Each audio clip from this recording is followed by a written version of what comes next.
Assalamualaikum warahmatullahi wabarakatuh. Bismillahirrahmanirrahim. Alhamdulillahirrabbilalamin. Puji syukur kita panjatkan kepada kehadirat Allah yang telah memberikan kita rahmat serta hidayah sehingga kita dapat berkumpul pada sore hari ini. Tak lupa salawat serta salam kita curahkan kepada junjungan kita Nabi Muhammad Sallallahu Alaihi Wasallam yang semoga kita menjadi umatnya yang mendapat syafaatnya di yaumul akhir nanti. Amin Allahumma amin. Yang terhormat Pak Anwar selaku dosen pengampu mata kuliah komunikasi farmasi dasar, dan yang saya hormati asisten praktikum Mbak Rizkina Maulida dan Mbak Dewi, dan teman-teman yang saya banggakan dan saya cintai.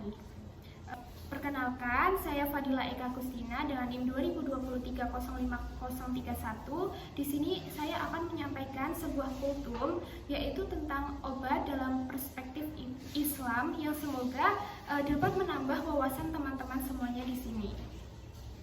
Nah, sebelumnya di sini teman-teman, apakah teman-teman sudah pernah mendengar sehat itu mahal? Sudah? Oh ya, sudah. Nah, apa sih artinya sehat itu mahal? Sehat itu sebenarnya murah. Menjadi mahal apabila kita sudah menderita atau mengalami sebuah penyakit. Contohnya, pada kehidupan sehari-hari, contohnya nih, teman-teman dihadapkan oleh dua pilihan, misalnya ada air putih atau minuman boba gitu ya. Pasti teman-teman cenderung lebih memilih minuman boba karena rasanya yang manis dan juga enak gitu ya daripada air putih. Nah, padahal yang sehat itu air putih. Air putih itu padahal murah gitu ya, cukup 1.000 atau 2.000 atau 3.000 gitu ya teman-teman. Nah, bagaimana sih sehat itu mahal? Nah, sehat itu mahal ketika kita sudah menderita suatu penyakit, misalnya misalnya teman-teman menderita penyakit kanker gitu kan, membutuhkan biaya gitu ya teman-teman untuk pengobatan gitu, ke rumah sakit, transportasi, bahkan rawat inap, kemoterapi gitu ya teman-teman. Itu kan membutuhkan biaya yang sangat mahal gitu. Nah, apa sih sehat itu? Nah, menurut WHO 2008, sehat itu dimana keadaan fisik, mental, dan kesejahteraan sosial yang merupakan satu kesatuan, bukan hanya terbebas dari suatu penyakit atau kecacatan. Nah, menurut dalil dari hadis riwayat Muslim, yaitu yang artinya setiap penyakit pasti memiliki obat. Apabila sebuah obat sesuai dengan penyakitnya, maka dengan izin Allah dia akan sembuh. Nah, artinya apa sih? Artinya adalah obat di sini menjadi salah satu cara pengobatan atau jalan keluar dari sebuah penyakit. Penemuan obat dalam kehidupan Islam menjadi peradaban dari tahun ke tahun. Dalam Islam sendiri memiliki tokoh kedokteran yaitu yang bernama Ibnu Sina. Ilmunya masih dipakai sampai saat ini. Nah, obat dari tahun ke tahun, dari zaman dahulu ke sekarang itu memiliki perkembangan, baik itu jenis, kandungan, sediaan, bentuk gitu ya teman-teman. Misalnya kayak kapsul, kaplet, sirup, tablet gitu.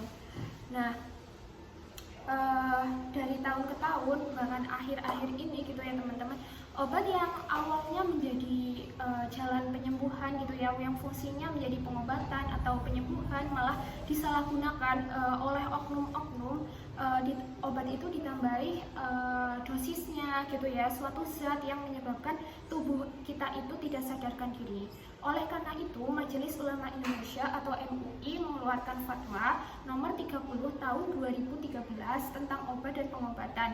Hal-hal yang melibatkan dalam fatwa tersebut yaitu, pertama, Islam mensyariatkan pengobatan sebagai bentuk perlindungan dan perawatan. Kedua, yaitu dalam ikhtiar mencari kesembuhan wajib menggunakan metode pengobatan yang tidak melanggar syariat Islam. Yang nomor 3, obat yang digunakan untuk pengobatan harus dalam keadaan halal dan suci. Yang keempat, penggunaan bahan najis dan haram tidak diperbolehkan dalam Islam atau diharamkan. Nomor 5, penggunaan obat yang berbahan najis dan haram diperbolehkan apabila memenuhi syarat berikut ini. Yang pertama yaitu apabila mengancam nyawa seseorang, atau misalnya seseorang dalam keadaan kritis gitu ya teman-teman, hanya ada obat yang dalam keadaan bahannya itu haram dan najis gitu, itu diperbolehkan. Yang nomor 2, tidak adanya obat yang mengandung bahan-bahan yang suci atau halal. Adanya obat yang mengandung bahan-bahan yang haram dan najis itu diperbolehkan. diperbolehkan. Yang nomor 3, adanya rekomendasi dari para medis atau profesional yang terpercaya bahwa tidak adanya bahan yang halal dan suci. Yang nomor 6 yaitu penggunaan bahan yang haram dan najis pada penggunaan luar itu diperbolehkan asalkan melakukan pensucian. Nah, kesimpulannya adalah pengobatan boleh dilakukan atau bahkan dianjurkan oleh Rasulullah SAW sebagai bentuk tawakal kepada Allah Subhanahu wa Ta'ala, sebagai bentuk perlindungan dan perawatan diri. Namun, pengobatan menggunakan bahan-bahan yang haram dan najis itu tidak diperbolehkan. Diperbolehkan apabila dalam keadaan darurat Islam mengeluarkan kelonggaran gitu ya teman-teman, asalkan dalam 3 syarat yang tadi sudah disebutkan. Nah, homer dalam pengobatan itu tetap diharamkan karena tidak memenuhi syarat. Baik, itu dia kultum dari saya, semoga bisa bermanfaat bagi kita semua. Kurang lebihnya mohon maaf. Wassalamualaikum warahmatullahi wabarakatuh.